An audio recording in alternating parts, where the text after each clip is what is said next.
લોકસભા 2024ની ચૂંટણી પહેલા જ્યારે નિર્મલા સીતારમણે જે બજેટ રજૂ કરેલું એ વચગાળાનું બજેટ હતું. પણ હવે જે બજેટ રજૂ કરવાના છે એ ફૂલ બજેટ હશે, એટલે કે પૂર્ણ બજેટ હશે. નમસ્કાર. 1 ફેબ્રુઆરી 2025ના દિવસે કેન્દ્રીય નાણામંત્રી નિર્મલા સીતારમણ પૂર્ણ બજેટ રજૂ કરવાના છે. લોકસભા 2024ની ચૂંટણી પહેલા જ્યારે નિર્મલા સીતારમણે જે બજેટ રજૂ કરેલું એ વચગાળાનું બજેટ હતું.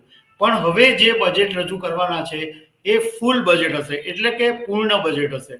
હવે આ બજેટની અંદર જાણકારોનું માનવું એમ છે કે લોકોને કેટલીક બાબતોની અંદર રાહત મળી શકે એમ છે, જેમ કે સ્ટાન્ડર્ડ ડિડક્શનની અંદર, ટેક્સ સ્લેબની અંદર અને ગોલ્ડ ઇમ્પોર્ટ ડ્યુટી વધી શકે એવી જાણકારોની ધારણા છે. તો આના વિશે હું તમારી સાથે વાત કરીશ. મારું નામ રાજેશ શાહ છે અને તમે જોઈ રહ્યા છો ગુજરાતના સૌથી મોટા ડિજિટલ ન્યૂઝ પ્લેટફોર્મ ખબર છે.com. કેન્દ્રીય નાણામંત્રી નિર્મલા સીતારમણ 1 ફેબ્રુઆરી 2025ના દિવસે બજેટનો પટારો ખોલશે અને દેશના અર્થતંત્રને વેગ આપવાનો મોટે ભાગે એની અંદર પ્રયાસ કરવામાં આવતો હોય છે. અને સામાન્ય લોકોથી માંડીને ઇન્ડસ્ટ્રીના લોકો, રાજકારણીઓ બધાની નજર બજેટ ઉપર હોય છે. કારણ કે આ બજેટ ઉપરથી આગામી વર્ષોની અંદર દેશમાં શું થશે એ નક્કી થતું હોય છે.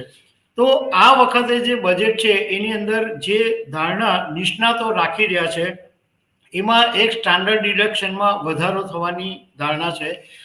હમણાં જ્યારે નિર્મલા સીતારમણે વચગાળાનું બજેટ ફેબ્રુઆરી 2024માં રજૂ કરેલું ત્યારે સ્ટાન્ડર્ડ ડિડક્શનની જે લિમિટ હતી એ 50,000થી વધારીને 75,000 કરેલી હતી. પરંતુ આ વખતે મોંઘવારીનો જે દર છે એ આરબીઆઈએ નક્કી કરેલી જે મર્યાદા છે એના કરતાં પણ બહાર ચાલી ગયો છે.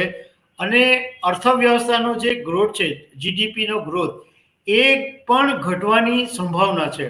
તો એવા સંજોગોની અંદર કદાચ કેન્દ્રીય નાણામંત્રી નિર્મલા સીતારમણ ફરી એક વખત સ્ટાન્ડર્ડ ડિડક્શનની અંદર વધારો કરી શકે છે.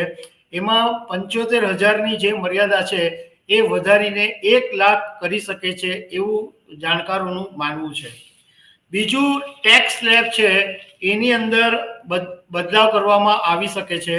અને આ વખતે જે 20 લાખની ઉપર જે ઇન્કમ હોય એની ઉપર 30% સ્લેબ આવે એવું જાણકારોનું માનવું છે. અત્યારે જે ટેક્સ સ્લેબ છે એ એવી રીતે છે કે તમે 0થી માંડીને 3 લાખ રૂપિયાની કમાણી કરો તો તમારે કોઈ ટેક્સ ભરવાનો થતો નથી. 3 લાખ રૂપિયાથી 7 લાખ રૂપિયાની કમાણી કરો તો તમે 5% તમારે ટેક્સ ભરવાનો હોય છે. 7 લાખથી 10 લાખ રૂપિયા સુધી તમારે 10% ટેક્સ ભરવાનો હોય. 10 લાખથી 12 લાખ રૂપિયા સુધી તમારે 15 લાખ રૂપિયા ટેક્સ ભરવાનો હોય, 15%. અને 12થી 15 લાખની કમાણી પર 20% સ્લેબ છે.